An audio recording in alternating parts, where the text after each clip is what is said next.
Boa noite, meu irmão, minha irmã, meu amigo, minha amiga. Você que nos acompanha na página Pregações Espíritas no Facebook e você que está inscrito no canal Pregações Espíritas no YouTube. Sejam todos muito bem-vindos a mais uma pregação de sábado às 20 horas. Hoje, dia 9 de dezembro de 2023. Como leitura preparatória para a nossa prece, nós vamos ler do Evangelho de João, capítulo 15, versículos 12, 13, 14 e 15. Evangelho de João, capítulo 15, versículos 12, 13, 14 e 15. Este é o meu mandamento, que ameis uns aos outros como eu vos amei. Ninguém tem maior amor do que este, ter alguém entregado sua vida por amor. Vós sois meus amigos, se fazeis o que eu vos ordeno. Não mais vos chamo de servos, porque o servo não sabe o que faz o seu senhor. Eu vos tenho chamado de amigos, porque todas as coisas que ouvi junto do meu Pai vos dei a conhecer. Vamos fazer a nossa oração inicial. Jesus, nosso Mestre, Deus, nosso Pai, amigos e benfeitores espirituais, espíritos familiares e simpáticos, nossos anjos guardiões. A todos vós pedimos a bênção, a intercessão, a inspiração, neste momento em que estamos reunidos em Teu nome, Senhor Jesus.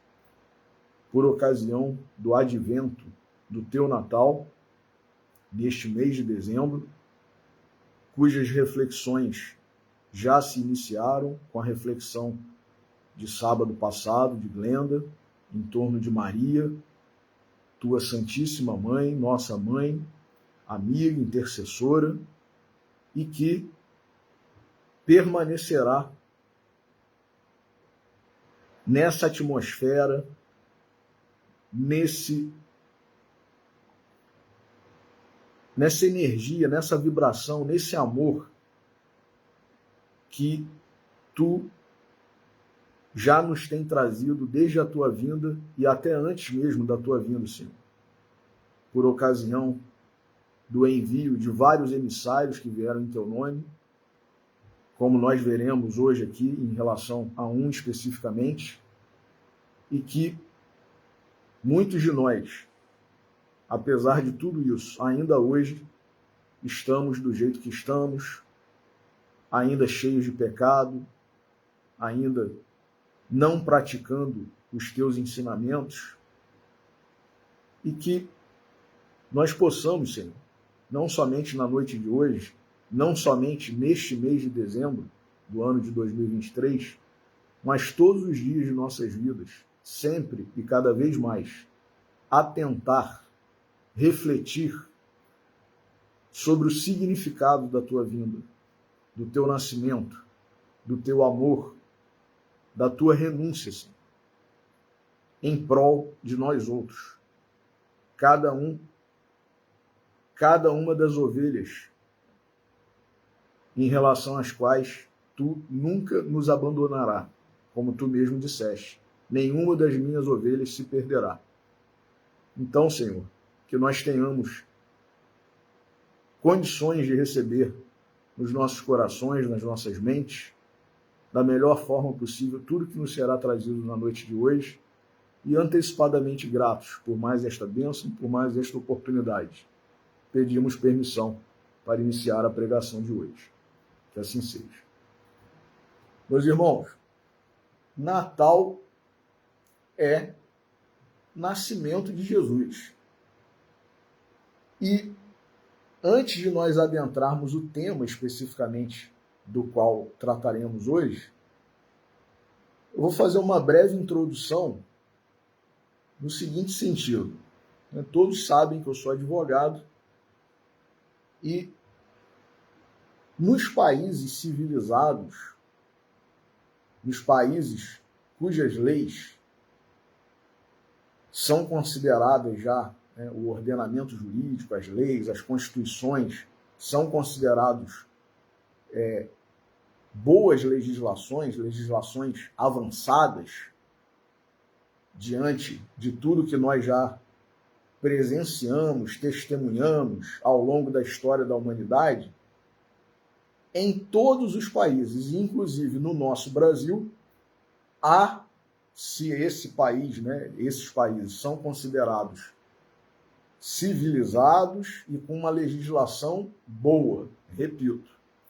Então, há a previsão, como existe no nosso Brasil, na nossa Constituição da República Federativa do Brasil de 1988, há a previsão de que nenhuma pena passará da pessoa do condenado. Ou seja, o que significa isso? A pena, a punição que a lei estabelece como consequência de um ato criminoso, de um ato ilícito, de uma contravenção penal praticada por alguém, essa pena ela só pode ser imposta, aplicada à pessoa que cometeu o crime. E ninguém mais. Então, por exemplo, antigamente, antes dessas leis, desses países estabelecerem essa limitação, que inclusive é uma característica de que aqui nesse país existe justiça. Porque antigamente, inclusive em Roma, era assim. Os presos, os condenados, os devedores, inclusive, respondiam pessoalmente e com suas famílias. Eles não se limitavam a aplicar uma pena, uma punição, somente àquela pessoa que tivesse praticado o crime, ou que estivesse devendo, ou que tivesse cometido excessos, né, crimes de guerra, nada disso. Se eu pratiquei um crime, se eu estou devendo uma quantia a alguém, eu responderia, minha família, minha esposa, meus filhos, e poderíamos ser presos, vendidos como escravos, e ao longo da história, quando começou a avançar e as legislações, né, as pessoas, os governantes, começaram a ver que isso não era muito justo, não expressava justiça, por quê? Porque às vezes o filho estava respondendo por um crime que o pai, o avô, havia praticado. Existe justiça nisso? Não é mesmo? Então, começaram a mudar as legislações até que se chegou a esse avanço, digamos assim, de que nenhuma pena passará da pessoa do condenado.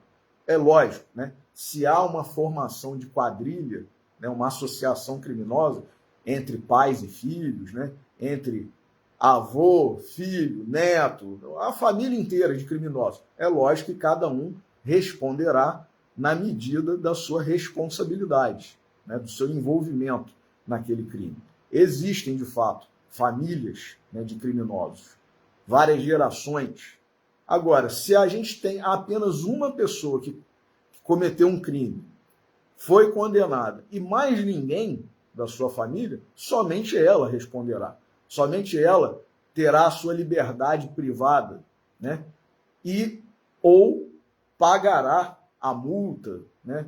A pena alternativa que lhe será imposta, né? Prestação de serviço, doação de cestas básicas, enfim, né?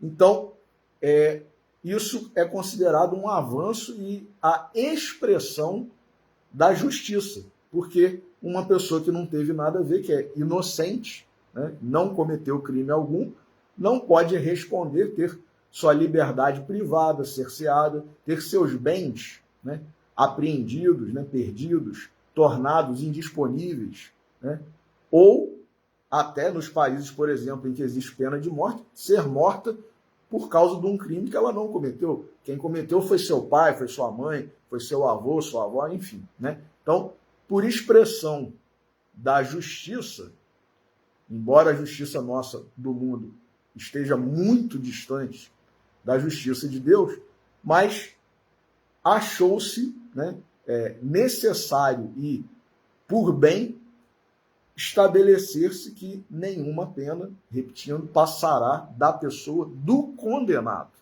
Aquele, né, que foi alvo de um processo judicial, uma ação, né, averigou-se, né, comprovou-se a autoria daquele crime através de provas, né, de documentos, fotos, testemunhas, enfim, os vários meios de provas admissíveis no direito, e está comprovada a autoria, foi fulano que praticou o crime, ele é o que responderá, né, de acordo com a pena já prevista em lei também, né, que é outro princípio, né, da anterioridade, né, da pena, que não pode ser uma pena que saia da cabeça, né, do juiz na hora lá que ele está prolatando a sentença. Tem que haver a previsão, né? Nenhuma pena, não haverá juízo ou tribunal de exceção, não há crime, nem lei, nem pena, sem lei anterior que defina.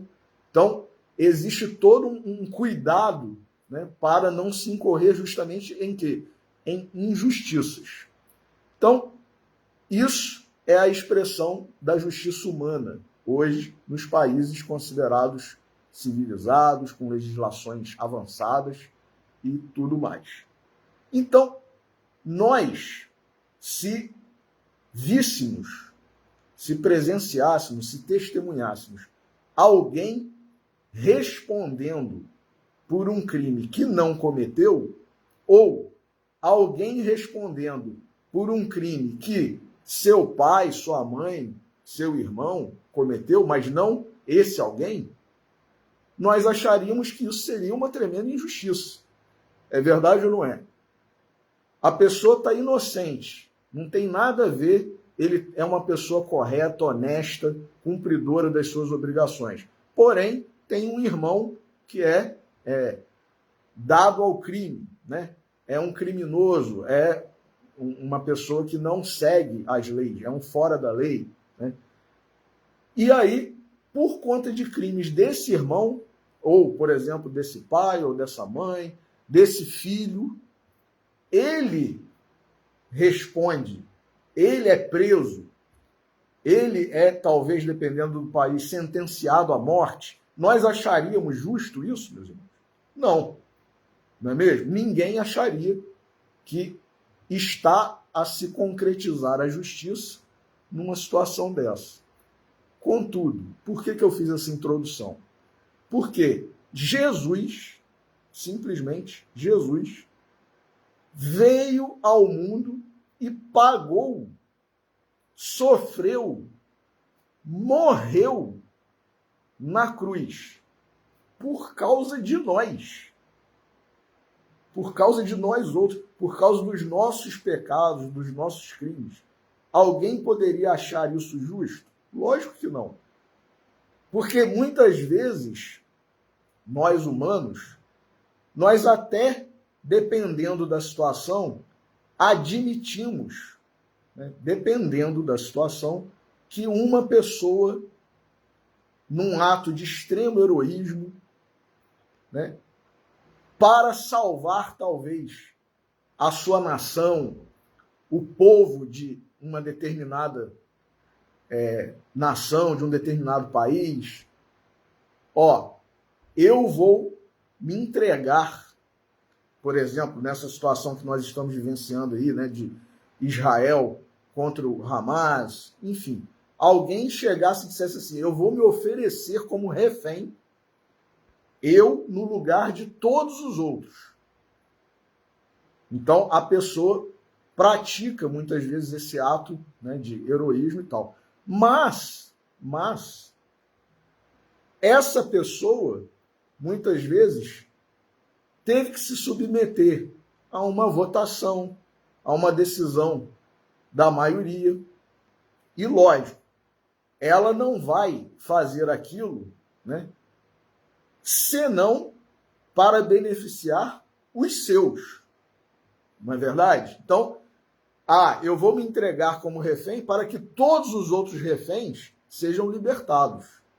Eu vou me entregar para que todo o meu povo, toda a minha nação, consiga sair do jugo desse país que está, né, exercendo uma atividade, né, digamos, imperialista ou colonizadora, né? E, enfim, por exemplo, a gente pode citar, né, o próprio Dom Pedro II, né, que aceitou ser exilado aqui do Brasil, né, para que ele, sendo o imperador do Brasil, ele aceitou porque ele tinha ideias republicanas.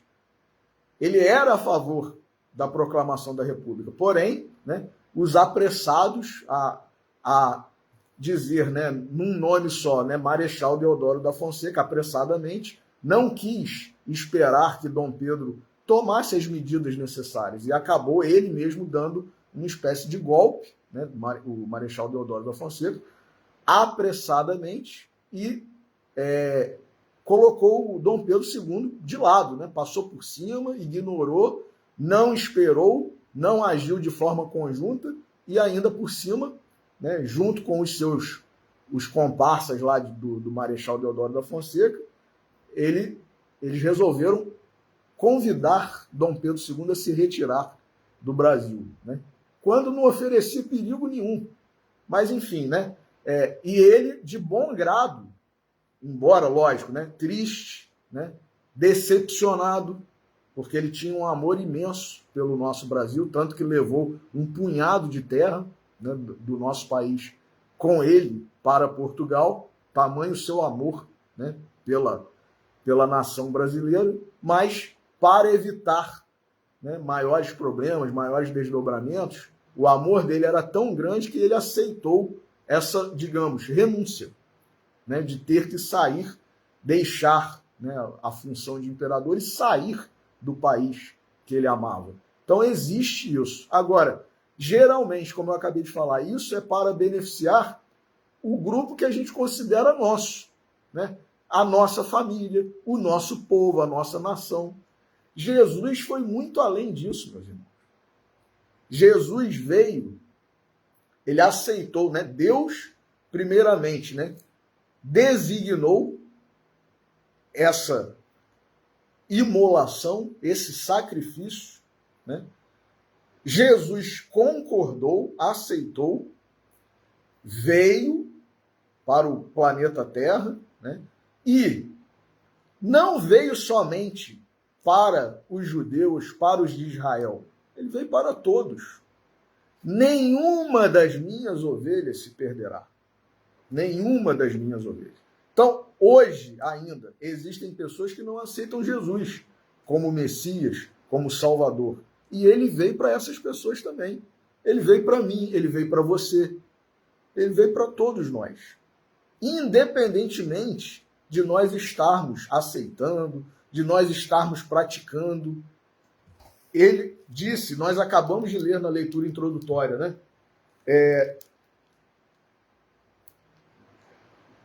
João capítulo 15.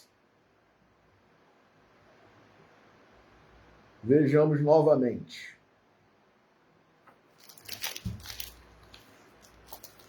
Vou pedir licença para ler, né? De novo. Este é o meu mandamento, que ameis uns aos outros como eu vos amei. Ninguém tem amor maior do que este, ter alguém entregado sua vida por amor. Por exemplo, um grande símbolo que nós conhecemos, né, quem conhece, já ouviu falar, né, teve curiosidade, ou tem em sua família, ou teve algum membro da maçonaria, né, sabe que a figura, né, um dos emblemas da maçonaria é a ave, né, o pelicano. Por quê? Porque o pelicano é uma das aves, poucas, né, nem todos fazem isso, que, vendo que seus filhotes estão em necessidade e não tendo como prover as necessidades, o pelicano, ele rasga com o seu bico as próprias entranhas e se oferece como alimento para os seus filhotes. Então é um ato extremo, né? Nem todo animal faz isso, mas o pelicano faz. Então, por isso, né, como um símbolo extremo de renúncia, é muito utilizado, né, na maçonaria e em outras instituições, outras, né, organizações, digamos assim. Agora, mais uma vez, para os seus filhotes, o pelicano, a ave, não faz isso para qualquer outro que esteja numa situação, né, de privação, de necessidade. Ou, muito menos, para aqueles que seriam, por exemplo, seus predadores. Jesus não, meus irmãos. Jesus veio para todos, inclusive aqueles que foram, são e continuam sendo, né, seus inimigos, seus adversários, seus antagonistas. Ele veio para todos. Até esses que são antagonistas, adversários. Nós, se matamos Jesus, se gritamos Barrabás, se gritamos crucifica-o, ele veio para nós. Ele veio para nós. E ainda por cima, sem nunca ter cometido nenhum pecado. Porque muitas vezes, quando a gente aceita que essa pessoa ou aquela vá como um herói para resgatar, ele dando, né, a sua vida, ou privando-se de sua liberdade, mas para que 30, 40, 50, seja lá quantos forem, sejam libertados, essa pessoa não é uma pessoa, né, como Jesus, porque não há ninguém como Jesus. Então é uma pessoa que, por certo, teve ou tem alguns pecados cometidos na vida.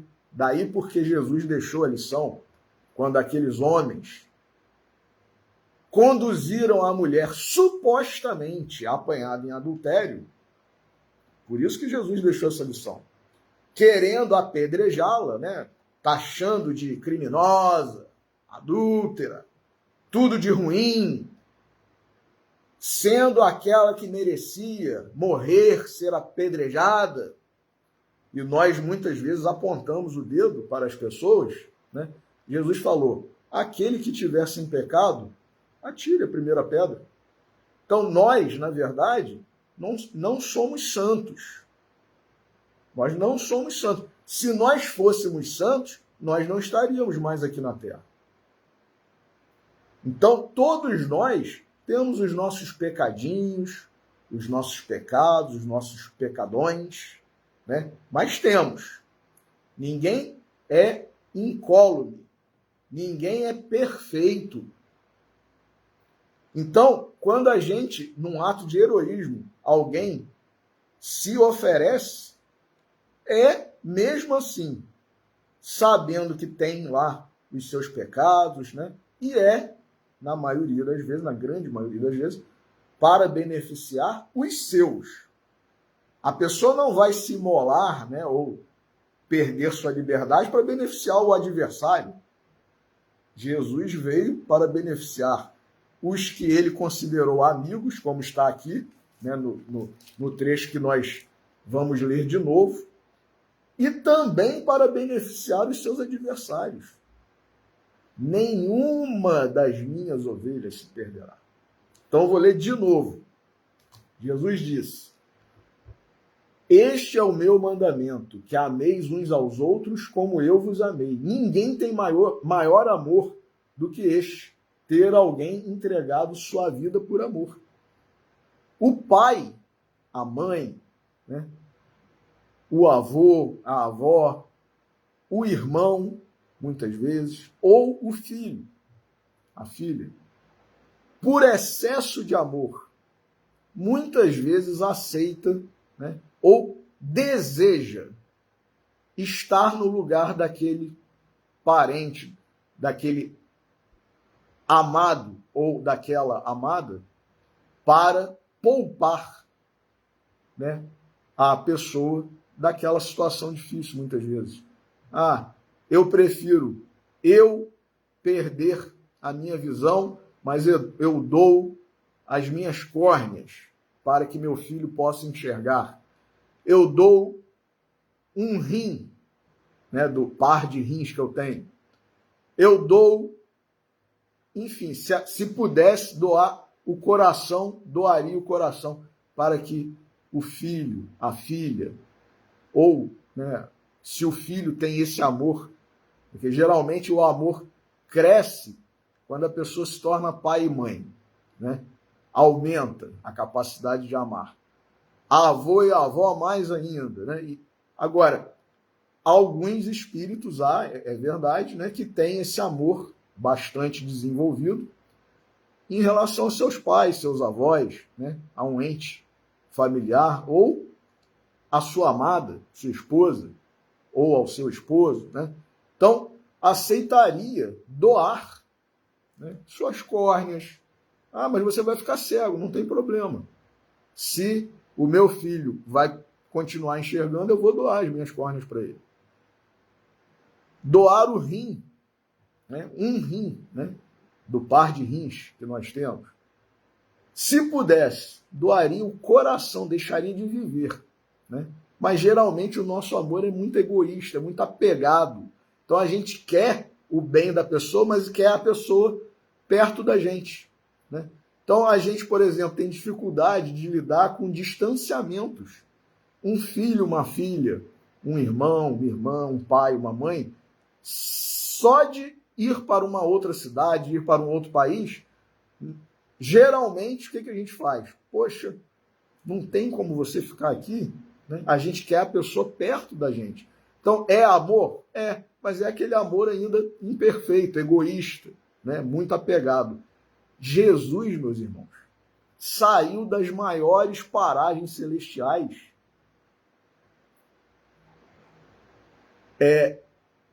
de comunhão total com Deus. De comunhão total. Eu e o Pai somos um, disse Jesus. E veio para um planeta como esse nosso aqui, né? Atrasado, com essas limitações todas que nós temos, esse corpo de carne ainda muito precário por causa do nosso atraso espiritual. Então imaginemos, né? Quem já leu aí o romance Renúncia, que tem esse nome, inclusive, não por acaso, né, de Emmanuel, e que conta a história de Alcione, que é o mesmo espírito de Célia Lúcio, né, quando ela já estava num grau de evolução, que ela nem pertencia mais à Terra, ela estava no planeta Sirius, nem precisava reencarnar mais. Ela passou por um processo para poder reencarnar como Alcione, em favor dos seus amados, da sua família, que levou 10 anos para ela poder se condensar, tamanha a sua luz, tamanha a sua evolução. Ela passou por um processo de 10 anos de condensação, apagando sua luz, se diminuindo, para ela poder habitar um corpo de carne novamente aqui na Terra. Imaginemos Jesus. Na verdade, não dá para imaginar, né? Agora, se Alcione, que é, né, esse espírito, que levou 10 anos para poder se adaptar a um corpo de carne novamente, teve um livro contando a sua história, cujo título é Renúncia, imaginemos a renúncia de Jesus, né, para vir à Terra em favor de nós outros todos, e não somente um grupo, como a maioria de nós, né, geralmente já num ato de heroísmo, né, de extrema renúncia, de extremo sacrifício, consegue algumas vezes, né, poucos, né, da ordem espiritual aí de Alcione, Dr. Bezerra de Menezes, que já renunciou a ir para outros mundos a convite de Maria Santíssima, Mãe de Jesus, né? Então, são poucos, mas que vêm ainda em benefício, né, dos seus, digamos assim, dos seus amados, dos seus próximos e tal. Jesus não, ele veio para todos, até para os adversários. Não são os sãos que precisam de médico, mas os doentes. Então somos nós, né? Todos. E aí ele diz aqui, né? Repetindo: ninguém tem maior amor do que este, ter alguém entregado a sua vida por amor. Não mais vos chamo... Não, perdão. Vós sois meus amigos, se fazeis o que eu vos ordeno. Meus irmãos, Jesus está querendo que nós sejamos amigos dele. Amigos. Que convite maravilhoso. Agora, depende de quê? Para a gente ser chamado de amigo pelo próprio Cristo. Que nós façamos o que ele nos manda. E aí tem uma passagem, né, que é nas bodas de Caná, em que Maria Santíssima deixou uma exortação para todos nós, dizendo: fazei tudo quanto ele vos disser. Se nós pudéssemos realmente, né, quiséssemos, pudéssemos no sentido de querermos, né? Poder nós podemos, mas será que nós queremos? Será que nós nos esforçamos? Mas se nós fizéssemos tudo que Jesus nos recomendou, tudo que Jesus nos mandou como nosso Salvador, nosso Redentor, nós não somente estaríamos numa condição melhor, mas estaríamos na condição de amigos de Jesus. Então a gente fica, né, marcando passo, querendo, mas não querendo. Querendo, mas não querendo. Ah, eu quero. Será que a gente quer mesmo? Muitos espíritos já conseguiram, meus irmãos. Por que a gente não consegue? Porque a gente não faz esforço nenhum. A gente não faz esforço nenhum. Então aqui, ó. Vós sois meus amigos, se fazeis o que eu vos ordeno. Não mais vos chamo de servos, porque o servo não sabe o que faz o seu senhor. Eu vos tenho chamado de amigos, porque todas as coisas que eu vi junto do meu Pai, vos dei a conhecer. E aí ele vai mais adiante, que eu não li no início, né, que é o versículo 16. Vós não me escolhestes, mas eu vos escolhi. Meus irmãos, Jesus nos escolheu. Jesus nos escolheu. Jesus nos escolheu. E a gente está desvalorizando isso, né? Eu vos constituí para que partais e produzais fruto, e o vosso fruto permaneça, a fim de que aquilo que pedirdes ao Pai em meu nome, ele vos dê. Essas coisas ordeno a vós, que vos ameis uns aos outros. E a gente fica nesse ódio, nessa disputa, nesse antagonismo. Então, uma pessoa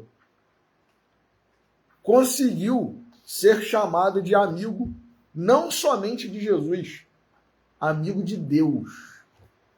Sabem quem é essa pessoa, meus irmãos? Abraão. E Abraão, meus irmãos, eu vou usar aqui um trechinho desse livro maravilhoso de Dwight Moody, um grande pastor do ramo do protestantismo, né? Lá nos Estados Unidos, nos idos lá do século... primeira metade, né, do século XIX, segunda metade do século XIX, 1800 e qualquer coisa, um missionário do Cristo, lógico, e, por conseguinte, de Deus, pregador e um grande promotor, digamos assim, de conversões. Ele arrastou multidões conseguindo converter pessoas para o Evangelho do nosso Senhor Jesus Cristo. Mas converter de verdade, né? Fazer a pessoa se transformar, né? E ele mesmo, a vida dele, quem conhece, quem já leu ou ouviu a história da vida de Dwight Moody, em vários momentos da vida dele, ele conseguiu identificar o chamado do Cristo, chamados de Deus, e exatamente no capítulo desse livro, Homens da Bíblia, né, no qual ele relata 7 mensagens impactantes de 7 homens, ele diz, no capítulo que ele fala sobre Abraão, que ele teve esses momentos de chamado, né, de Deus, chamado de Jesus. E ele, graças a Deus, ele reconhece que, graças a Deus, ele atendeu ao chamado e fez com que a vontade de Deus prevalecesse, não a dele.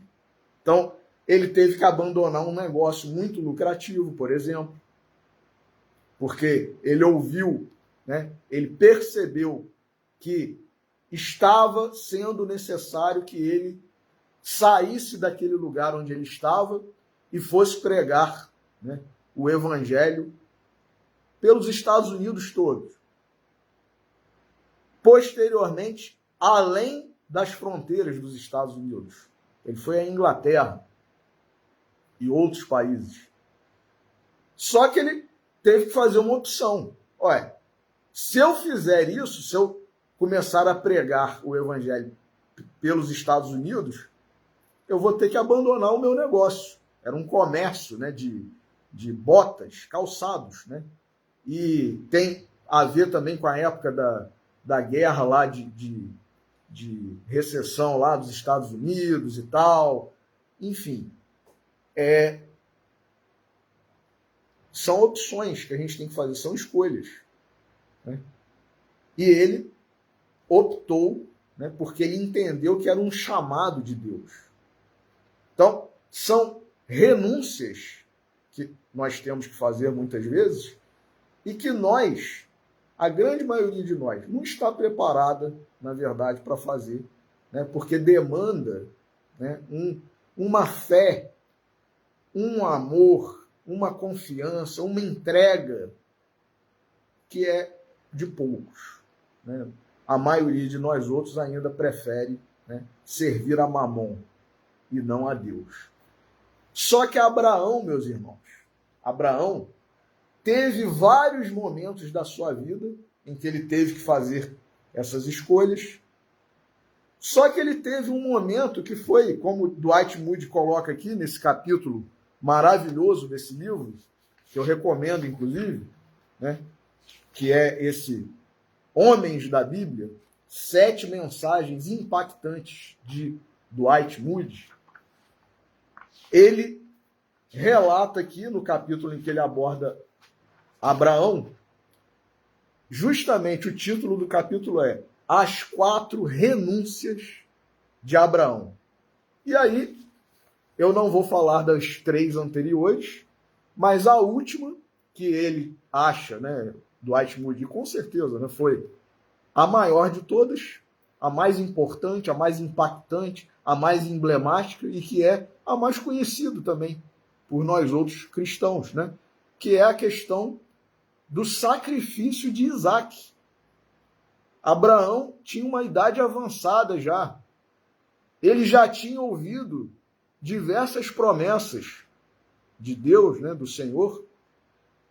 Disse o Senhor a Abraão, está lá no livro de Gênesis, né? Disse o Senhor a Abraão, tal. Então, ele já havia ouvido diversas promessas de Deus para ele, e uma das promessas era de que Abraão teria uma descendência, a terra que ele avistava com os olhos, né, tanto para frente quanto para trás, para um lado e para o outro, seria dele, da sua descendência, né, o povo, né, daquela terra e tudo mais, e o nome dele ficaria gravado na história através da sua descendência e tal. E ele já estava com uma idade avançada, não tinha filhos, e não duvidou, mas assim como, né, Maria, por exemplo, quando recebeu a mensagem do anjo Gabriel, né,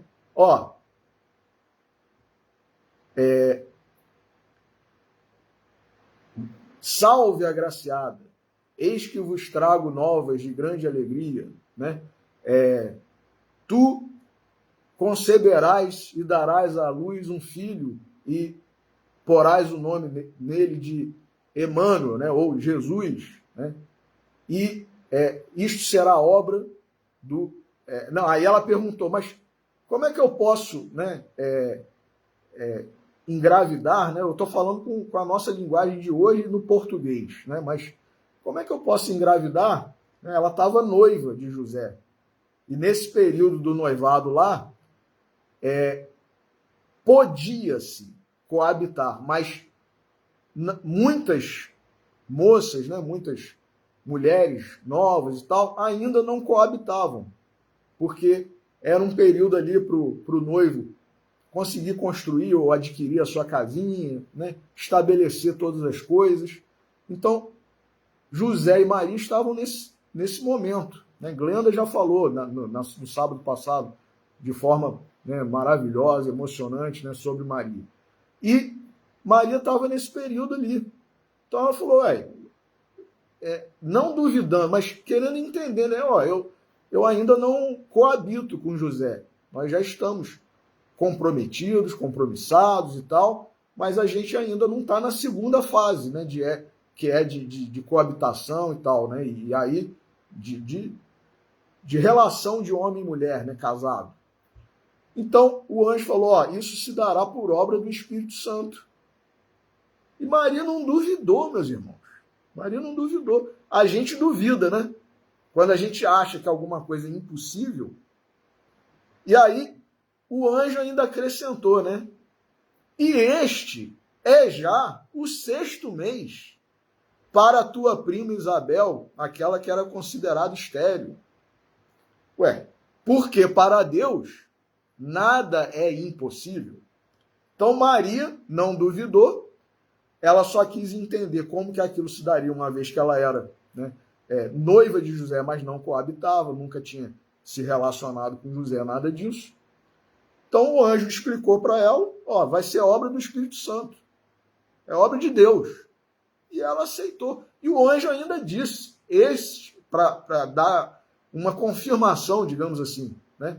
Esse é o 6º mês para aquela que era considerada estéril, Isabel, tua prima. E ela foi visitar Isabel, estava lá Isabel, com 6 meses de gravidez, João Batista já.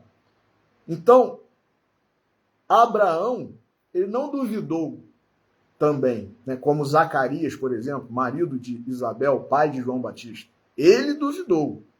E aí ficou mudo, até que João Batista nascesse. Maria não duvidou, Abraão não duvidou. José, marido de Maria, não duvidou. Apareceu em sonho, o anjo avisando, e ele aceitou. Acabou. Quais de nós homens, que estivéssemos namorando, noivos, né, com uma moça, e a moça, sem que a gente tivesse se relacionado com ela, a moça aparecesse grávida, e a gente sonhasse, fica tranquilo, não tem nada de errado, Maria não te traiu, ela está pura e fiel e tal, isso é obra do Espírito. Quem de nós que acreditaria, meus irmãos? Só um espírito da altura, né, da elevação, da pureza de José para aceitar, né? Porque nós outros homens, ciumentos, né, agressivos, com amor egoísta, possessivo, a gente ia achar que a gente estava delirando, estava imaginando coisa, estava, né, ficando doido, e ia querer achar o camarada quem fez isso com a minha namorada, com a minha esposa, com a minha noiva. José não, espírito puro, pacífico, né, sereno, fiel a Deus, fiel a Maria, fiel a Jesus, né? Então, Abraão, ele não duvidou, ele apenas elaborou, né? Eu já estou com idade avançada. Sara, a mulher de Abraão, não tinha tido filho. Ele até passou por uma situação, né, que foi, ele teve um filho, Ismael, com uma serva, mas não era sua esposa. E foi ordem, inclusive, de Deus também, né, para que ninguém pense, né, com os nossos maus pensamentos, que Abraão, né, foi muito se aventurou por aventuras extra, não teve nada disso. Foi ordem de Deus, talvez inclusive para dizer, olha como que é possível, né? Então, só que a descendência que Deus havia falado para ele era a descendência, né, da forma, digamos assim, correta, né? Fruto do casamento com a sua esposa, Sara, que também já estava com a idade avançada. E aí nasce Isaac. Meus irmãos, imaginem, né, vocês, eu fiquei imaginando também, uma pessoa que está casada há muito tempo e não conseguiu, né, esse casal, esse homem, esse pai, né, ser pai ainda. Né, não conseguiu ter filho. E o sonho da vida desse homem, desse casal, né, marido, era ter um filho. Num dado momento, contra todos os prognósticos, contra todas as lógicas, contra a literatura médica, né, a ciência e tudo mais, consegue ser pai, né, e a criança nasce saudável, né, um bebezinho lindo, maravilhoso, e começa a crescer e tal. E vejamos o que Dwight Moody fala sobre isso. Né? A última renúncia de Abraão talvez seja a mais tocante e a mais difícil de todas de ser entendida. Talvez ele não pudesse realizá-la até que fosse maduro em idade. Olha como que o tempo de Deus é diferente do nosso tempo. As coisas às vezes acontecem, a gente acha que está acontecendo fora da época, né? Fora do momento. Não, está acontecendo no momento certo. Dwight Moody, na sua sabedoria, ele diz, talvez ele não pudesse realizá-la até que fosse maduro em idade. Deus estava lhe conduzindo passo a passo até que ele alcançasse o estágio onde havia aprendido a obedecer plenamente a tudo que Deus havia lhe pedido para fazer. Ele já tinha passado por, Dwight Moody destaca, três momentos ali de testemunho, de renúncia, de fé. E esse foi o quarto momento. Mas se nós formos atentar para a vida de Abraão, vários foram os momentos. Vários foram os testemunhos, as renúncias. Não foram somente esses 4.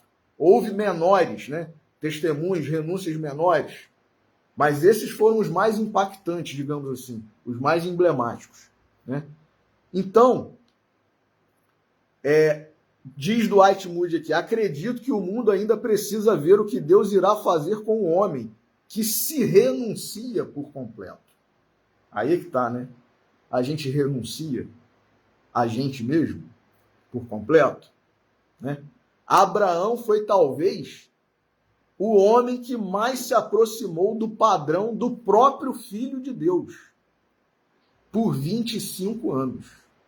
Então, o grau de renúncia desse espírito, Abraão, é algo, né, que, segundo Dwight Moody, só se aproxima, né, da renúncia do próprio Cristo.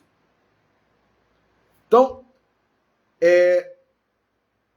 ele diz aqui, o Dwight Moody, Abraão esteve na terra prometida sem o herdeiro prometido. Quer dizer, ele tinha chegado à terra que Deus havia prometido a ele, e Deus, né, no mesmo momento, ele tinha dito, tua descendência habitará esta terra e povoará, né, o mundo e tal. E Abraão sem filho.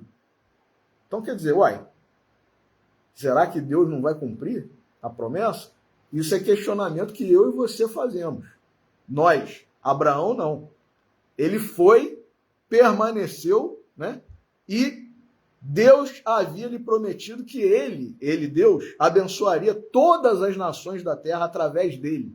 E, entretanto, ele não lhe deu um filho. Naquele momento, ele ainda não tinha tido um filho, né, com Sara.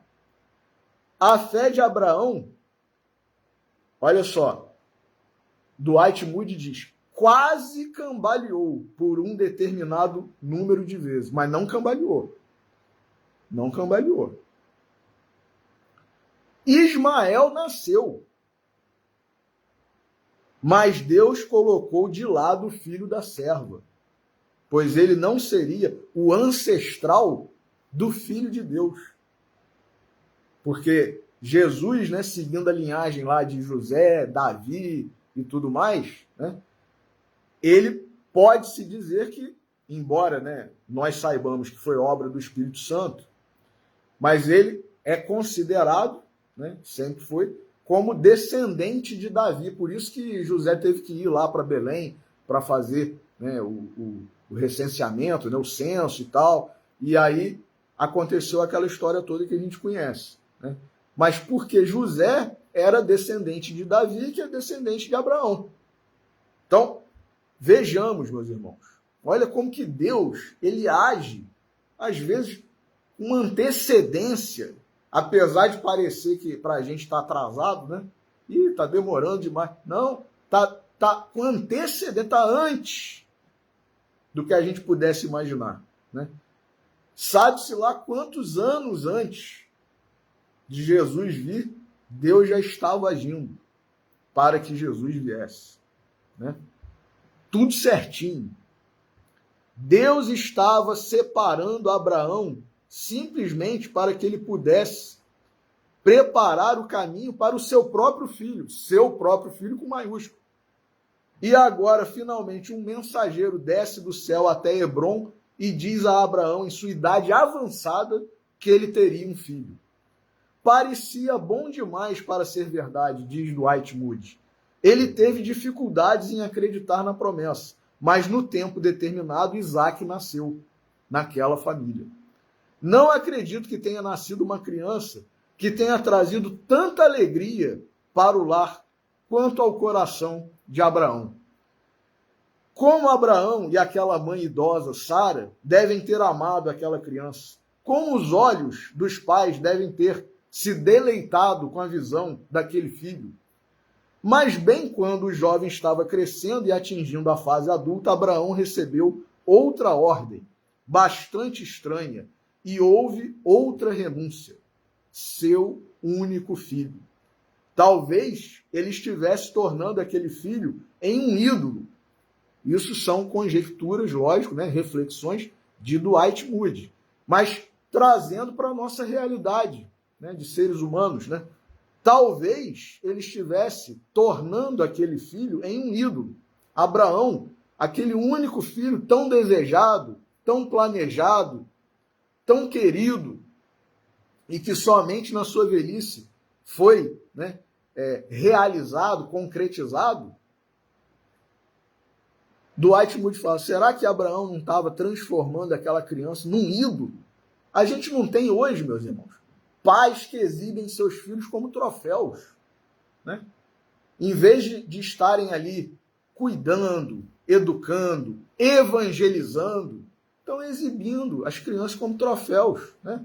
Fazendo perfis em redes sociais, querendo ganhar dinheiro às custas da criança, né? Como se, meu filho é muito inteligente, meu filho é muito isso, meu filho é muito aquilo. Então, quer dizer, está tornando a criança um ídolo, está amando aquela criança mais do que devemos amar a Deus.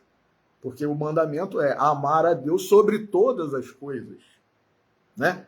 Então, diz Dwight Moody aqui, talvez ele estivesse tornando aquele filho em um ídolo e pensasse mais no garoto do que em Deus, que lhe havia dado aquele filho. A gente esquece. O milagre acontece e a gente esquece do realizador do milagre. É verdade ou não é? E aí Dwight Moody diz, não deve haver ídolos no coração, caso queiramos fazer a vontade de Deus na terra. Posso imaginar que uma noite o velho patriarca tenha se recolhido a seus aposentos cansado e esgotado. O garoto já havia ido dormir quando, de repente, um mensageiro celestial apareceu e lhe disse que ele deveria levar aquele garoto a uma montanha que Deus lhe mostraria e que deveria oferecê-lo como sacrifício. Meus irmãos, quem de nós, tendo um filho, seja um filho único ou não, conseguiria, né, concederia a ideia de entregar esse filho como sacrifício, seja por que motivo for. Seja por que motivo for. Então, né, às vezes é como na história de Abraão. Um filho que só veio numa idade avançada, era o sonho daquele casal, graças a Deus finalmente conseguiram, e estava ali crescendo, né, trazendo alegrias, né, se unindo cada vez mais e trabalhando com seus pais, na sociedade. Então a gente começa a fazer planos, né? Ah, meu filho vai ser isso, meu filho vai ser aquilo e tal, né? De forma equilibrada, muitas vezes de forma correta, sem exageros, sem idolatrias, né? Sem servir a Mamon, servindo a Deus. Mas num dado momento, alguém imagina que a gente vai ter, né, que oferecer esse filho em sacrifício? Abraão passou por isso, meu irmão. Então aqui, ó, diz Dwight Moody, nada de sono naquela noite. Se pudéssemos olhar a tenda na manhã seguinte a esse acontecimento, posso imaginar o que poderíamos ver. Não, posso imaginar que poderíamos ver os servos correndo e fazendo os preparativos para a longa jornada do seu senhor, né, de Abraão. Talvez ele tenha guardado o segredo trancado em seu coração e ele sequer confidencia o fato com Sara ou Isaac. Por certo, ele não falou nem com Sara nem com Isaac. Ó, a gente vai viajar agora para você ser sacrificado. Sara, eu vou viajar com Isaac para eu sacrificar Isaac. Ele não falou isso, é lógico, né? E aí, ele não conta nada a seus servos, nem mesmo ao fiel servo Eliezer, ou Eliezer, né? O que está prestes a acontecer. Por volta das 9 horas, podemos ver aqueles 4 homens, Abraão, Isaac e os 2 jovens que os acompanham, partindo para uma longa jornada. De vez em quando, Abraão vira sua cabeça para o lado e seca uma lágrima. Olha que maravilha, né? A imaginação de Dwight Moody, né? Como se ele, Dwight Moody, estivesse vivenciando o que Abraão vivenciou, né? Ele não quer que Isaac veja a terrível luta interior que ele está enfrentando. É uma batalha árdua. Desistir de sua vontade e renunciar àquele garoto, o ídolo da sua vida. Ah, como ele o amava. Posso imaginar a primeira noite. O garoto pega no sono, cansado, desgastado com a viagem, feita sob um sol ardente. Mas o homem idoso não dorme. Posso vê-lo fitar o rosto do jovem inocente e dizer: em breve meu filho estará morto e voltarei para casa sem ele. Talvez no maior período da noite, sua voz podia ser ouvida em oração, enquanto clama a Deus pedindo ajuda. E como Deus outrora havia lhe auxiliado da mesma forma, ele o ajudaria naquela noite. A jornada prosseguiu no dia seguinte, mais uma vez, um conflito agonizante acontece. Mais uma vez, ele remove a lágrima. Talvez Isaac flagre a ação e diga: o pai está fazendo esta viagem para encontrar seu Deus e os anjos podem descer e falar com ele, como em Hebrom. Esta é a razão dele estar tão agitado. Dwight Moody imagina até o que Isaac pensou. A segunda noite chega e o idoso olha para aquele rosto a toda hora da noite. Ele dorme por alguns instantes, mas não por muito tempo. E na manhã seguinte, no devocional em família, ele desmorona, não consegue terminar sua prece. A jornada naquele dia é um dia longo. E o velho patriarca diz: este é o último dia que tem meu filho comigo. Amanhã devo oferecê-lo. Amanhã retornarei ao meu lar sem o meu filho amado. A terceira noite chega, e que noite deve ter sido aquela? Posso imaginar que ele não comeu ou bebeu naquela noite. Nada irá quebrar seu jejum. E todas as horas da noite ele vai olhar a face daquele garoto e de vez em quando ele se inclina e o beija e diz: ah, Isaac, como posso desistir de você? Amanhã irrompe. Que manhã deve ter sido aquela para o pai? Ele não come, ele tenta orar, mas sua voz titubeia. Após o café da manhã, eles partem novamente. Não anda muito, até que ergue seus olhos e ele avista ao longe o Monte Moriá. As batidas de seu coração começam a acelerar. Ele diz aos dois homens: ficai-vos aqui, e eu e o moço iremos até ali. Então, na medida em que o pai e o filho subiam o Monte Moriá, com a lenha, o fogo e o cutelo, o garoto se volta repentinamente para o pai e diz: pai, onde está o cordeiro? Não temos nenhuma oferta, pai. Era comum para Isaque ver seu pai oferecendo sacrifícios de animais, mas agora não havia nenhum cordeiro. Já parou para pensar em quão profética foi a resposta quando Abraão se virou e disse ao filho? Meus irmãos, Dwight Moody está destacando aqui a resposta que Abraão deu a Isaque nesse momento, como uma resposta profética. Vejamos, Abraão disse a Isaque: Deus proverá para si um cordeiro para o holocausto. E Dwight Moody comenta: não sei se Abraão entendeu todo o significado da resposta, mas algumas centenas de anos mais tarde, Deus proveu um sacrifício naquele exato lugar. O Monte Moriá e o Monte Calvário são bem próximos, e o Filho de Deus foi oferecido como sacrifício pelo mundo. Eu vou parar por aqui, mas o capítulo continua de forma maravilhosa e simplesmente Abraão continua, chega a pegar o cutelo e levantar a mão para realizar o sacrifício, e nesse momento Deus fala que ele poderia parar e que Isaque seria poupado. Agora, Abraão foi um médium maravilhoso, médium talvez do próprio Cristo, não sei, né? Tô ousando aqui dizer isso, né? Mas quando ele respondeu para Isaque: Deus proverá o cordeiro para o sacrifício, para o holocausto, ele estava já profetizando que daí a algumas centenas de anos Jesus viria como o cordeiro. E é isso que eu quero destacar hoje para todos nós, meus irmãos. Será que nós pensamos que Abraão ele foi chamado de amigo de Deus? Está lá no livro de Gênesis. Está lá na Bíblia. Amigo de Deus. Amigo de Deus, amigo de Jesus. Vós sereis meus amigos se cumprirdes, né, se observardes os meus mandamentos. Abraão observou, cumpriu as ordens que ele recebeu de Deus. E nós?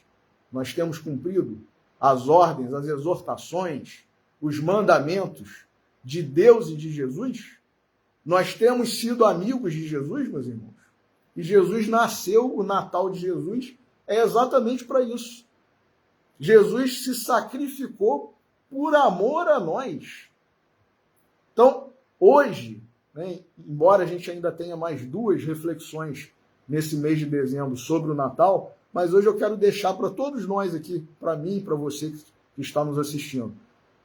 Vamos pensar sobre esse gesto de extremo amor, de extremo sacrifício de Deus, de Jesus, né, que Deus determinou, ofereceu seu Filho, e Jesus aceitou e se ofereceu.